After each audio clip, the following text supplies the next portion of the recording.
दोस्तों आज हम NCL research and finance service limited company के बारे में बात करने वाले हैं, क्योंकि इस कंपनी से अपडेट निकल कर आ रही है। क्या उसके साथ ही कंपनी हमें बोनस स्प्लिट और डिविडेंड अनाउंस कर रही है, और साथ में ही इस कंपनी को हम फाइनेंशियली और फंडामेंटली देखेंगे।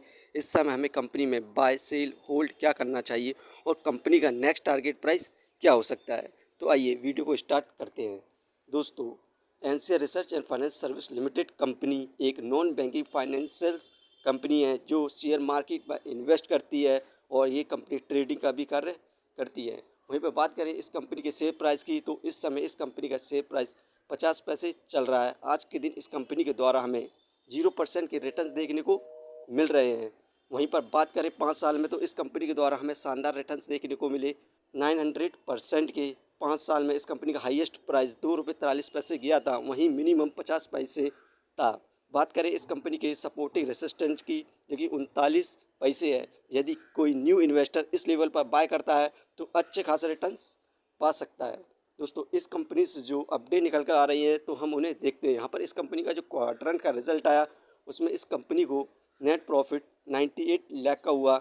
यहाँ पर पिछले साल इस कंपनी का यहाँ पर डाउन हुआ था 10% का, क्वार्टरली बेसिस पर 42% का। रेवेन्यू 1.68 करोड़ हुआ है।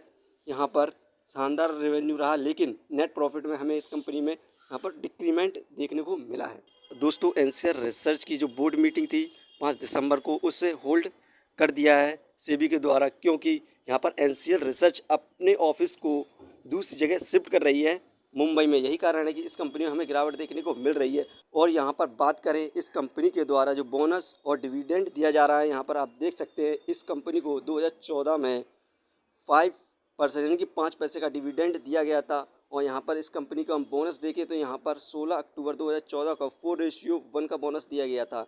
यहाँ पर इस कंपनी में यदि आप पर एक शेयर होगा तो आपको 4 मिले होंगे, और इसके बाद इस कंपनी को 2021 में यहाँ पर बोनस दिया गया था 1:1 का। यदि आप पर इस कंपनी का एक शेयर होगा तो उसके बदले में एक शेयर दिया गया था। लेकिन इस समय अभी कंपनी के द्वारा कोई भी बोनस, डिविडेंड और स्प्लिट अनाउंस नहीं किया गया है। दोस्तों, इस कंपनी के हम फंडामेंटल देखें तो मार्केट कैपिटलाइजेशन 54 करोड़ है, एक पेनी स्टॉक है। यही कारण है कि इस कंपनी की मार्केट कैप बहुत कम है। डेप्थ ऑफ इक्विटी 0, इस कंपनी में 0 डेप्थ है। ये एक डेप्थ फ्री कंपनी, ये इस कंपनी का पॉजिटिव पॉइंट है। रिटर्न ऑफ इक्विटी 2.07, ये हमें पर ईयर लगभग 2% के रिटर्न्स प्रोवाइड कर रही है। अर्निंग पर शेयर 0.02, बहुत बढ़िया है। बुक वैल्यू 1.08, ये शेयर इस समय हमें बुक वैल्यू से बहुत ज़्यादा सस्ते दामों पर मिल रहा है। और इस कंपनी के जो फंडामेंटल हैं बहुत बढ़िया हैं। इसे फाइनेंशियली देखें क्वार्टरली बेसिस पर, तो सितंबर में 1 करोड़ का प्रॉफिट गेन किया, दिसंबर में यहाँ पर लॉस हो गया 38 लाख का, मार्च में 10 लाख का प्रॉफिट गेन किया, जून में 2 करोड़ का प्रॉफिट गेन किया, सितंबर में 98 लाख का प्रॉफिट गेन किया है। ये कंपनी क्वार्टरली प्रॉफिट गेन कर रही है, और इस कंपनी के फाइनेंशियली और फंडामेंटली बहुत बढ़िया है। दोस्तों, यदि आप इस कंपनी में लॉन्ग टर्म के लिए इन्वेस्ट करते हैं तो आप अच्छे खासे रिटर्न्स पा सकते हैं। जैसा कि अभी इस कंपनी में और ज़्यादा गिरावट देखने की संभावना है, क्योंकि इस कंपनी का जो सपोर्टिंग रेसिस्टेंस है वो 39 पैसे है। दोस्तों, यदि आप किसी भी कंपनी या स्टॉक पर इन्वेस्ट करते हैं तो एक बार अपने फाइनेंसर्स और एक्सपर्ट से सलाह जरूर लें। ये वीडियो सिर्फ एजुकेशन पर्पज़ के लिए थी। यदि आपको कंपनी के बारे में जानकारी सही लगी हो तो हमारे चैनल को सब्सक्राइब करें, जिसका नाम है स्टॉक एनालिसिस। धन्यवाद।